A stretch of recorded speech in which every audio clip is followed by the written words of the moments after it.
Qualquer um de vós, se não renunciar a tudo que tem, não pode ser meu discípulo. Amados irmãos e irmãs, presentes nesta igreja matriz de Santa Luzia, em Havaiandava, também você que através do nosso canal do YouTube ouvirá a reflexão da liturgia de hoje. Nós estamos neste dia 6 de novembro, quarta-feira da 31ª semana do tempo comum, celebrando hoje o retorno do dia eucarístico aqui na nossa paróquia. E esta missa, ela é sempre muito carinhosa, é muito afetuosa, porque ela é votiva a São José. E a primeira graça que nós pedimos que São José nos alcance é sempre a graça de um amor maior a Jesus e Maria, que foram os dois grandes amores da vida de São José. E pedimos hoje também a intercessão de São José, além do sufrágio das almas que padecem no purgatório, rezamos pedindo para nós o dom da sabedoria.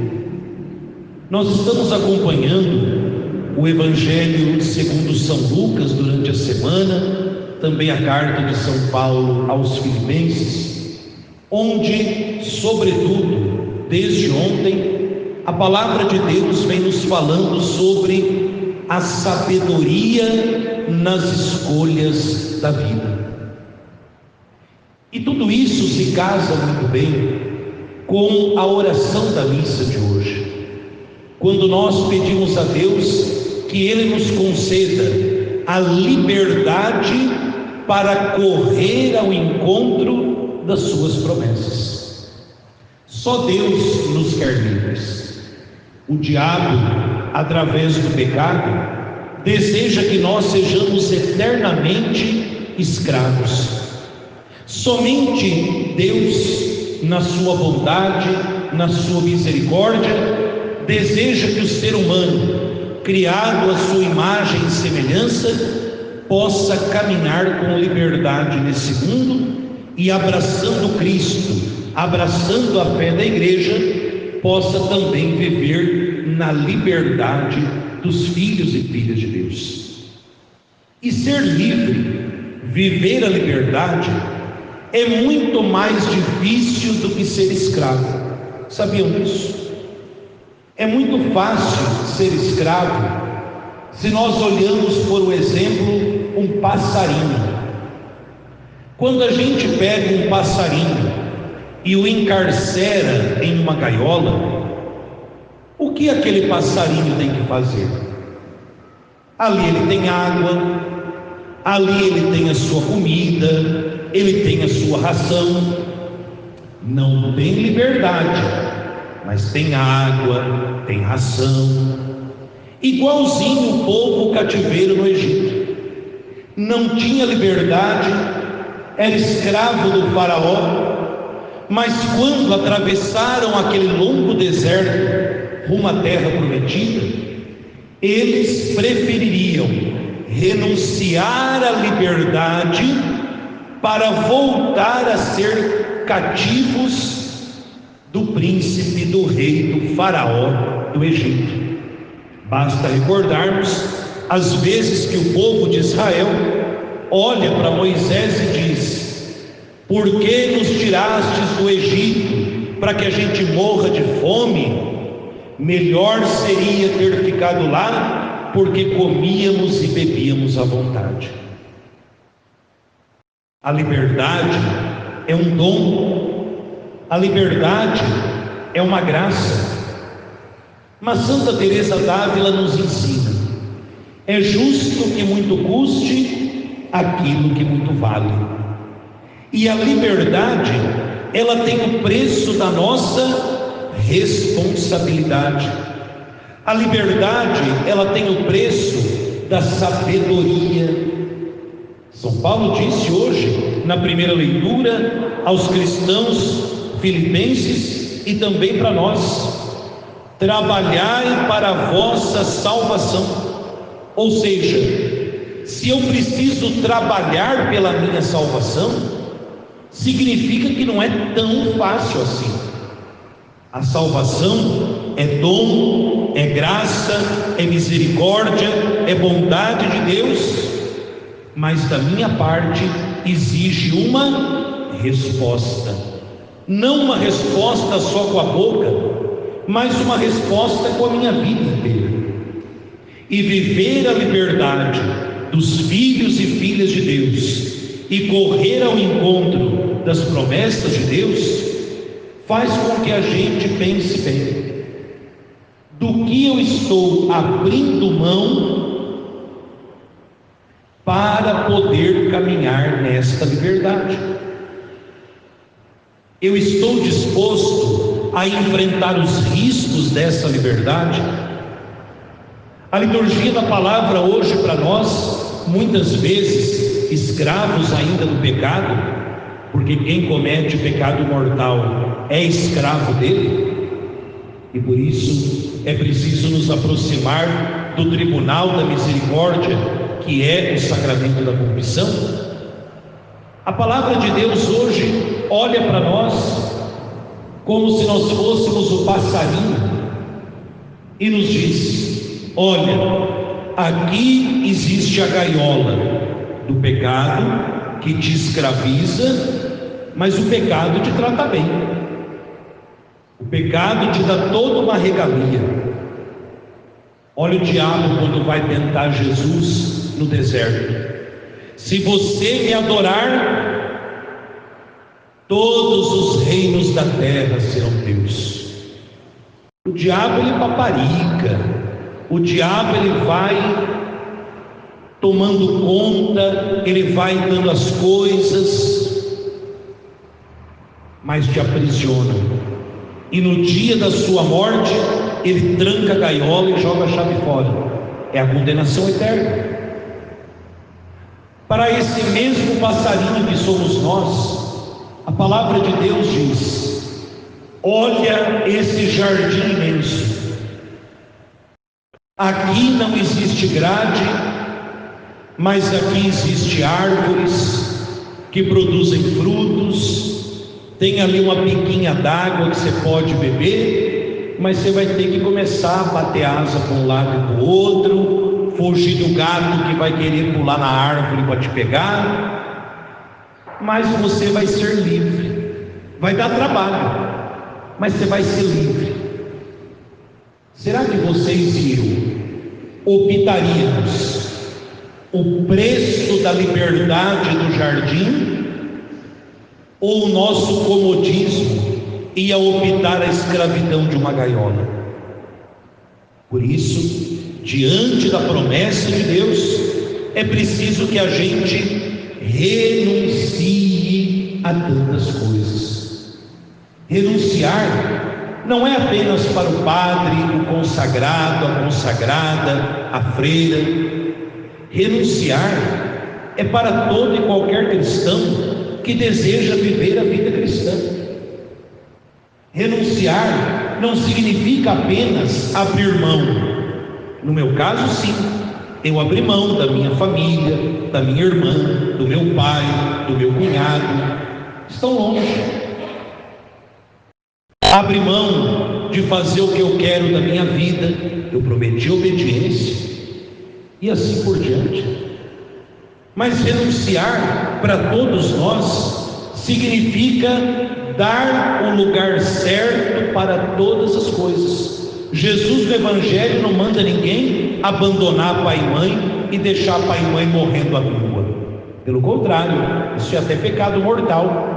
Porque o mandamento diz: honrarás teu pai e tua mãe. O mandamento não manda abandonar filho para que ele morra de fome e de frio.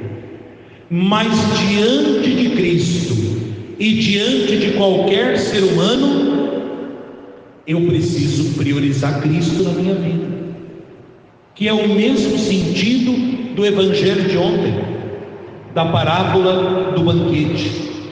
As pessoas que foram inventando 1000 desculpas esfarrapadas para não participar do banquete do reino de Deus.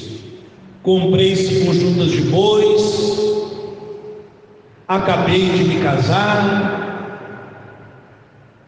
comprei um terreno e por isso eu não posso ir ao banquete.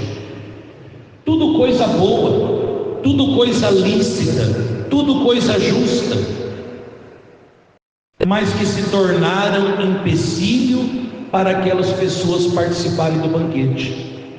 Pai, mãe, mulher, filhos, a própria vida, são coisas boas, são coisas lícitas, mas não são absolutas. Só um é o absoluto da nossa vida, é Cristo.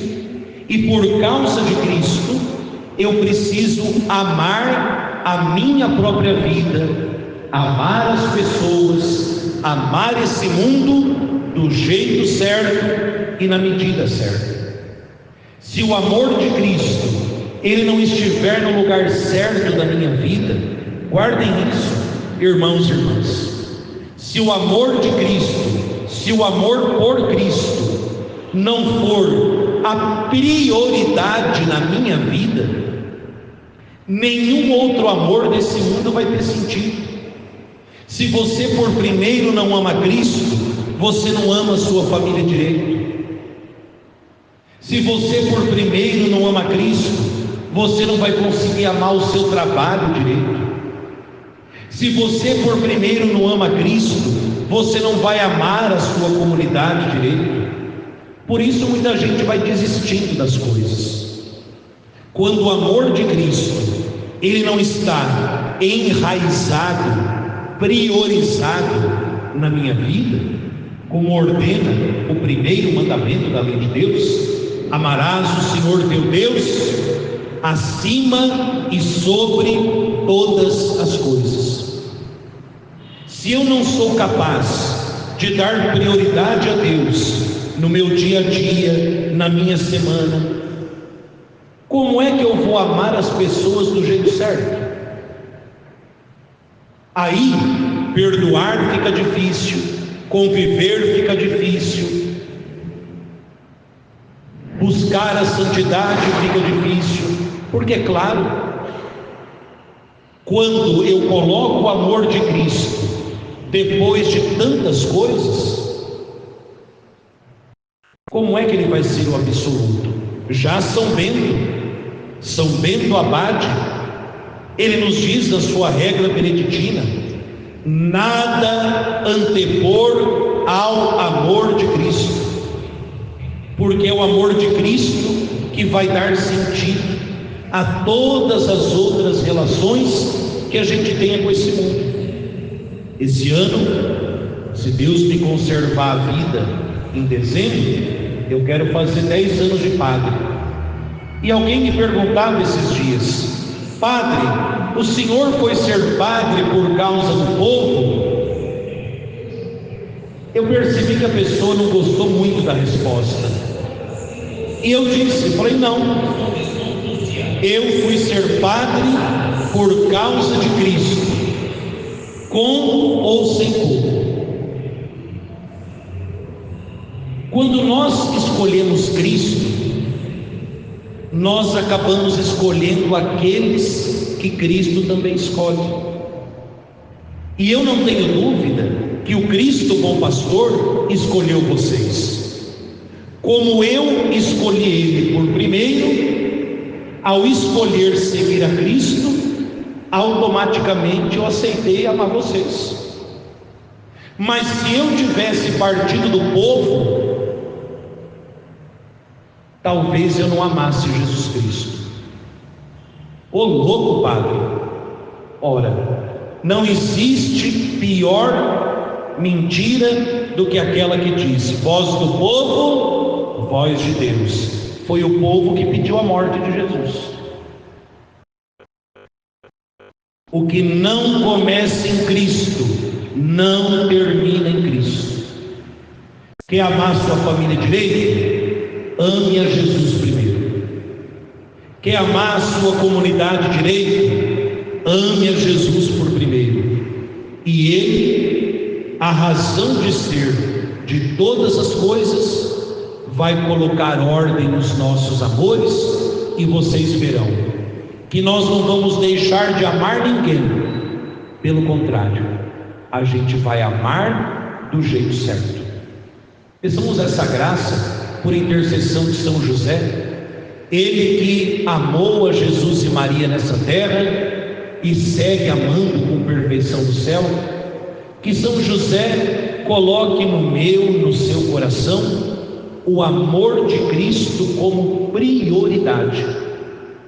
E ele, que é invocado como o terror dos demônios, se ele perceber que alguém ou alguma coisa anda querendo roubar o lugar de Cristo na nossa vida, que São José exorcize esse ídolo que vai se aproximando de nós.